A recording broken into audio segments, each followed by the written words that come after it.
to do this. This needs to be done, but it doesn't mean that it needs to be done by me. It can be done by somebody else. It could be a neighbor's kid. It could be grandparents maybe can come over. You know, like there are certain ways that we can give away and Yes, then you can use allows. the term mom boss. Like you're a mom boss, people hashtag mom boss. But that's just it. If you really want to be a boss, though, you Yeah. have to delegate. You have to find ways that you can simplify things. And you can't just run through the motions because you know them and you're accustomed to them and you can do them while you're half asleep over your cold coffee every day. Yeah. There's ways that you can buy back your time, and whether that's with an investment in I love the robot vacuum. Paid like Oh yeah. $150 for a robot vacuum, and like my house is just, it's constantly cleaning. I'm like, do you know how much I would have had to pay a person to come here and clean this, like as I'm much as it's clean? Such a fan. I've been eager to get it because I want to constantly be vacuuming, but I don't have the time to constantly be vacuuming. That's not where I'm going to put my time towards. Yes. I'm a little hesitant because I think my dog's gonna get at it, but she's gonna get at the vacuum anyway. So you've inspired me to maybe get the vacuum.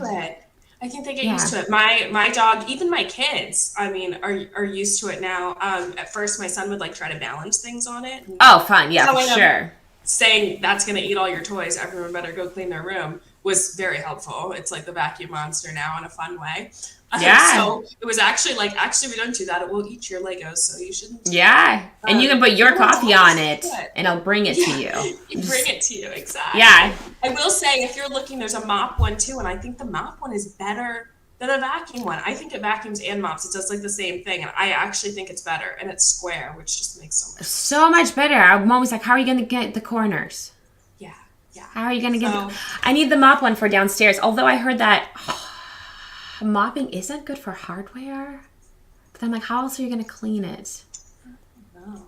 I guess maybe it's just for tiles, but I'd like to mop I have hardware downstairs and then carpet up top. And I'd like to put one in each and let them roam around and go zoom zoom and pick up all of my hair that fell out, all of dog's hair, anybody else's hair.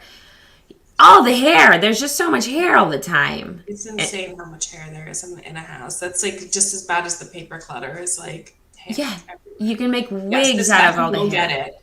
Yes, this vacuum will get it. And you can schedule. You can say, hey, so I do it. I do like 9 a.m. because that's when I know I'm already out of the house with the kids. So 9 a.m. when I'm out of the house is when it'll do its regular vacuum. And then for the mop, I've sectioned off like 9 p.m. every night when kids are in bed. The whole kitchen gets mopped because I'm like, that whole catastrophe that was dinner needs to be taken care of. And so the mop we just put the chairs up after dinner and we're done. I'm going to get 2 vacuums today now. I keep thinking, yeah, well, I keep thinking like because I got like the cordless one, so it's easy to lift and go up and stuff. And then I'm like, oh, I should get the Dyson. It's like $500, which is absurd. But everyone's like, it works so good. It works so good. But instead of investing in that, why don't I invest in one that moves by itself? I mean, that's the thing because what I have is I have a handheld, like a little shark thing Yeah, for yeah. like anything that like is bugging me or didn't get done or Or just whatever. got spilled or, Yeah, or like the yeah. couch or something if I'm going to do the couch. But we don't have an actual like real It does take a vacuum. lot of Because space, I don't want to actually. spend my time vacuuming. I don't want Yeah. to do that. I'm like, I'm not going to pay someone to come over and keep vacuuming, but I figure this one-time cost, and I'm now on my second robot. The first one I paid $150 for. It maybe lasted, I would say 3 years, but it's like $150 for 3 years of vacuuming. Like, Man, yeah, that's good they price. all eventually die. But at the same time, it's like when you're not doing it, I mean, it's like my favorite when I'm like sitting in my office and it's just I would love to wake up to a freshly mopped kitchen every morning.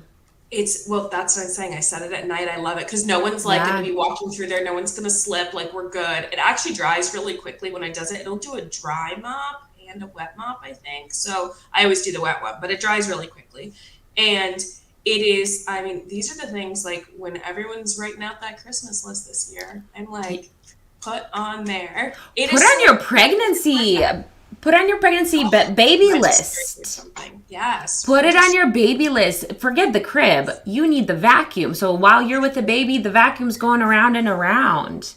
Well, That's the thing. a good But this is idea. how you feel like you can do it all. You have to find the ways you can simplify it. And I mean, I'm not gonna lie, sometimes there's tech issues or, you're like, like it says close the top and I already Yeah. closed the top. So there's little frustrations that happen with anything, but the amount of time that those things have saved me. And it's like, when I picture, and every morning I try to I learned this to visualize in the morning, kind of like the person you want to show up as that day. I love that. Some days it's the fun mom. Yesterday we drove up to the coffee place I go to, but we get milkshakes and we turned up like the milkshake song and we were like all like, okay. Yeah. Milkshakes. I'm like, that's the kind of mom I wanted to show up as yesterday. But I'm really big on what kind of mom do you want to show up as today? And I'm often that mom that's like feeding her family. My DNA test says I'm 14% Italian, so yeah, I'm just like, I'm really looking at manja. And so I definitely thought I was like way more Italian than that, but I'll take 18%. So that's what I show up as. But you know what I don't show up as? I don't show up as the woman folding laundry. Yeah. That's not what I'm picturing. I'm not picturing the woman vacuuming. That's just not what I envision when I'm like, how do I want to show up today? I want to show up going swimming with my kids while this vacuum is just going to work. And I'm like, we all got to get out of the house. We're getting the vacuum done, Yeah. There are things. So,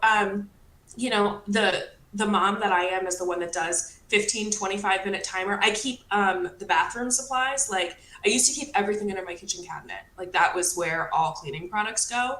Now I have a little basket in the bathroom of bathroom cleaning supplies underneath, of kitchen cleaning supplies here. And so all the supplies are like in the right place. So I literally just pop it out and I have a roll of paper towels in every single one. So I just pop it out, clean real quick, stick it back under versus, grabbing and hauling and going back and forth. And so, yeah, I'm like, that's the mom. I want to be super efficient, clean, get it done. Like I feel good about the house the rest of the day and go back to like being a great mom, being a fun mom and being present. I think what's really important, something you mentioned, if you don't want to show up as the mom that's doing laundry, it's not even about the action necessarily of doing it, but what it does to you, because it builds that anxiety and then almost resentment, which I've recently learned resentment is actually to envy. And so when you see other people having a really good time, it grows the resentment that you aren't giving yourself the permission to do the same. Instead, you're saying, well, I have to be the one folding laundry. And so, which in no way should we ever do is hold resentment against our kids or spouses because they're doing their best and dealing with their own stuff. But because we're unhappy in the action that we have taken, because we said we have to do this. So I love that your ways is saying, no, you don't have to do that. If you need laundry to get done, let's figure out the best way to do it. So you're not, because your kids love seeing you with that gleam in your eyes, like your dog who's excited to see that you're home. Your kids want to see that from their mom saying, oh my gosh, yes, let's play. Oh my gosh, let's do this and that. Instead of, I am so tired of folding laundry for the last 3 hours. I need a break. The kids, it's not the kids' fault that they made laundry or your fault or your husband's spouse's fault that they made laundry. Yeah, it's no one's fault. It just would. If you don't want laundry, you can also run around naked all the time. It's just not accepted by society, but it's no one's fault. And I think we often put a fault at something. So it's like, oh, I got to do all these dishes and it's the family's fault because we ate dinner. It's like, we were just eating dinner. Like, I'm sorry for eating if now you're mad at it. So we want to take that. Yeah, we want to take away that guilt, that feeling, that growing that of resentment of, oh, I have to do laundry again. Oh, I have to mop again. Oh, I have to do this again. And that the feeling we want to get away from that feeling.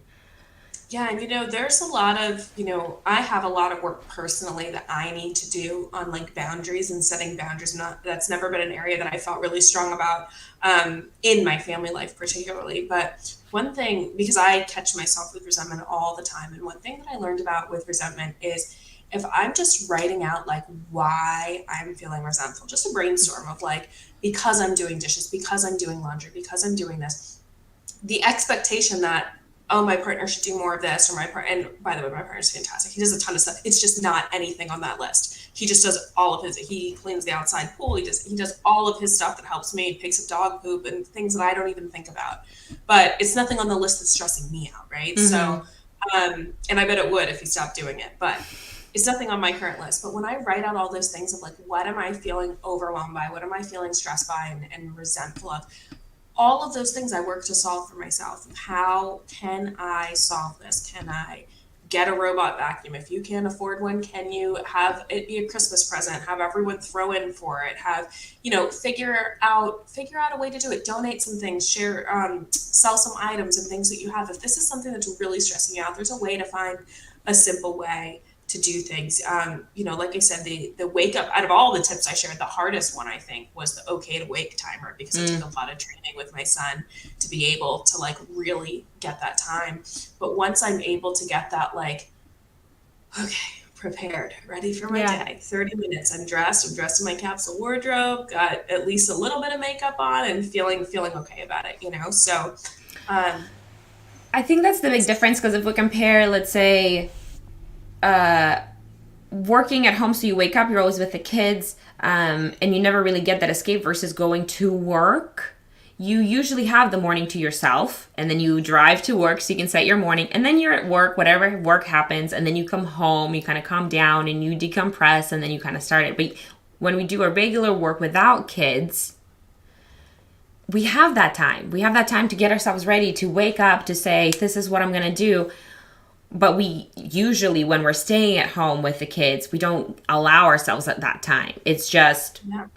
constant with kids, constant doing something, constant. And so it does become overwhelming, because there isn't a break to restart, a break Reset, to. yeah, to reset. It's so hard, and I mean, I see it all different ways, right? I have friends in all walks of life. I have some that love that morning ride in. I have some that feel really guilty, and is this where I'm supposed to be? Is this the best use of my time? And so seeing every mom, and that's, again, like, back to the book where we have every different type of mom being represented. That's, same is true for stuff like this, and how we balance things is